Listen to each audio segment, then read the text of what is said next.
ప్రభువునందు ప్రియులారా, బాగున్నారా? ప్రభువు అయిన యేసుక్రీస్తు నామంలో మీకు వందనములు, శుభములు తెలియజేస్తూ ఉన్నాను. ప్రతిదినము మీ కొరకు ప్రార్థిస్తున్నాను. మీరును మా కొరకు, మా పరిచర్యల కొరకు తప్పక ప్రార్థన చేయగలరు. దేవుడు మిమ్మును, మీ కుటుంబములను దీవించి ఆశీర్వదించునుగాక. ప్రియ సోదరి సోదరులారా, ఈరోజు మన పాఠము 1 పేతురు పత్రిక 3వ అధ్యాయం. ఈ అధ్యాయంలోని ప్రాముఖ్యమైన సంగతులను గూర్చి విందాం. ఈ అధ్యాయంలో వివాహ జీవితంలో భార్యాభర్తల మధ్య గల సంబంధములను పేతురు వివరిస్తున్నాడు. పౌలు వలెనే పేతురు కూడా భార్యలు భర్తలకు విధేయులై ఉండవలెనని, భర్తలు భార్యలను ప్రేమించవలెనని సూచించాడు. ఈ వాక్య భాగము కూడా స్త్రీల విషయంలో కొంత వివాదాస్పదమైంది. స్త్రీలను తక్కువ చేసి మాట్లాడినట్లు విమర్శలు కూడా ఉన్నాయి. కానీ వాస్తవమునకు పేతురు కాలము నాటి సందర్భమును దృష్టిలో ఉంచుకొని ఈ సూచనలను మనము అర్థం చేసుకోవాలి. పౌలు పత్రికలలో ఈ విషయాన్ని మనము ఎఫెసీ పత్రిక 5వ అధ్యాయం, 1 తిమోతి పత్రిక 2వ అధ్యాయములలో గత పాఠాల్లో మనము విన్నాం. ఆనాటి సమాజంలో స్త్రీకి తక్కువ స్థానము ఇవ్వబడినది వాస్తవమే. అదే ప్రభావము నాటి అపోస్తలులను ప్రభావితం చేసి క్రైస్తవ సంఘంలో స్త్రీలకు ద్వితీయ స్థానము కల్పించి ఉండవచ్చు. కానీ నేటి ఆధునిక తరంలో పరిస్థితులు వేరు. అందువలన భార్యాభర్తలలో ఎవరు తక్కువ, ఎవరు ఎక్కువ అన్నది నేడు ప్రధాన విషయం కాదు. అందరూ దేవుని దృష్టిలో సమానులే. కానీ ఎవరి బాధ్యతల విషయంలో వారు నమ్మకస్తులై ఉండాలి.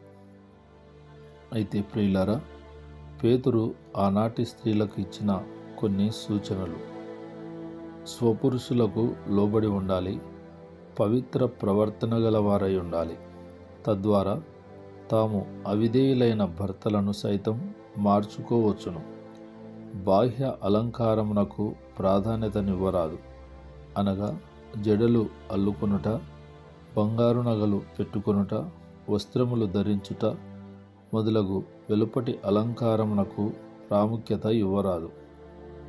ఆత్మీయ అలంకారం గలవారై ఉండాలి, అనగా సాధు స్వభావము, మృదు స్వభావము అనేది అక్షయ అలంకారములను కలిగిన మంచి స్వభావము మీ హృదయములలో కలిగి ఉండవలెను.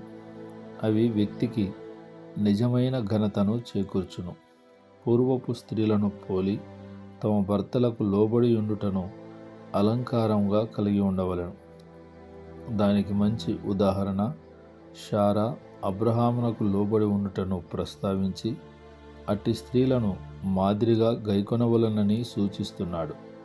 బాహ్య అలంకరణలకు ఇచ్చినంత ప్రాధాన్యత ఆత్మీయ అలంకారాలకు ఇవ్వాలని హెచ్చరించాడు. ఇక భర్తలను కూడా హెచ్చరిస్తూ భార్యలను సన్మానించమని ప్రోత్సహిస్తూ ఉన్నాడు. అనగా భర్తలు తమ భార్యలను గౌరవించాలి. బలహీనమైన ఘటం అనుమాట స్త్రీలు బలహీనులు అనే భావాన్ని వ్యక్తపరచుచూ వాడబడింది. స్త్రీలు శారీరకంగా కొంతవరకు బలహీనులేమో కానీ ఆత్మీయంగా విశ్వాస విషయంలో బలహీనులు కారు. కనుక వారిని సన్మానించాలి, సహకరించాలి. సహకారముతో ప్రార్థనలకు అభ్యంతరము కాకుండానట్లు కాపురం చేయాలి.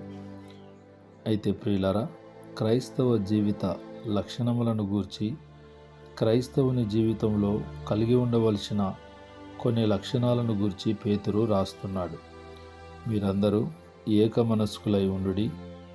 క్రైస్తవుల మధ్య ఐక్యత కలిగి ఉండుట ప్రధాన లక్షణం. అది దేవుని చిత్తమై ఉంది. యేసు ప్రభువు ప్రార్థన సారాంశమంతా కూడా అదే. ఆది క్రైస్తవ సంఘం ఆదర్శం కూడా అదే. పౌలు హెచ్చరికలలో సారాంశము ఐక్యతే.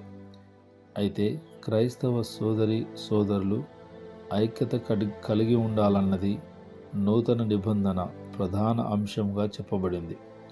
ఒకరి సుఖదుఖములయందు ఒకరు పాటుపడి ఉండుడి. క్రైస్తవుల మధ్య సానుభూతి, సహకారము, తోడ్పాటు ఉండాలి. కష్ట సుఖాలలో కలిసి పంచుకోవాలి. అందులో ఆనందం ఉన్నది. సహోదర ప్రేమ గలవారై ఉండాలి. ఒకరిని ఒకరు ప్రేమించుకోవాలి. సహోదరుల మధ్య ప్రేమ బంధం ఉండాలి. కరుణాచిత్తులై ఉండుడి. కారుణ్యము, దయ, జాలిగల మనస్సులు కలిగి ఉండాలి. వినయ మనస్కులై ఉండాలి. తగ్గింపు గుణము కలిగి ఉండాలి. ఇతరులను గౌరవించి తమను తాము తగ్గించుకునే మనస్సు కలిగి ఉండాలి. క్షమాగుణము కలిగి ఉండాలి. కీడుకు ప్రతి కీడు, దూషణకు ప్రతి దూషణ చేయుట క్రైస్తవ లక్షణం కాదు.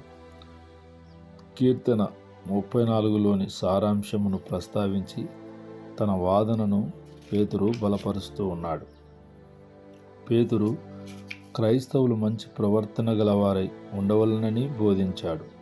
శ్రమలలో మంచి ప్రవర్తన ద్వారా దేవుని మహిమపరచుమని సూచిస్తున్నాడు.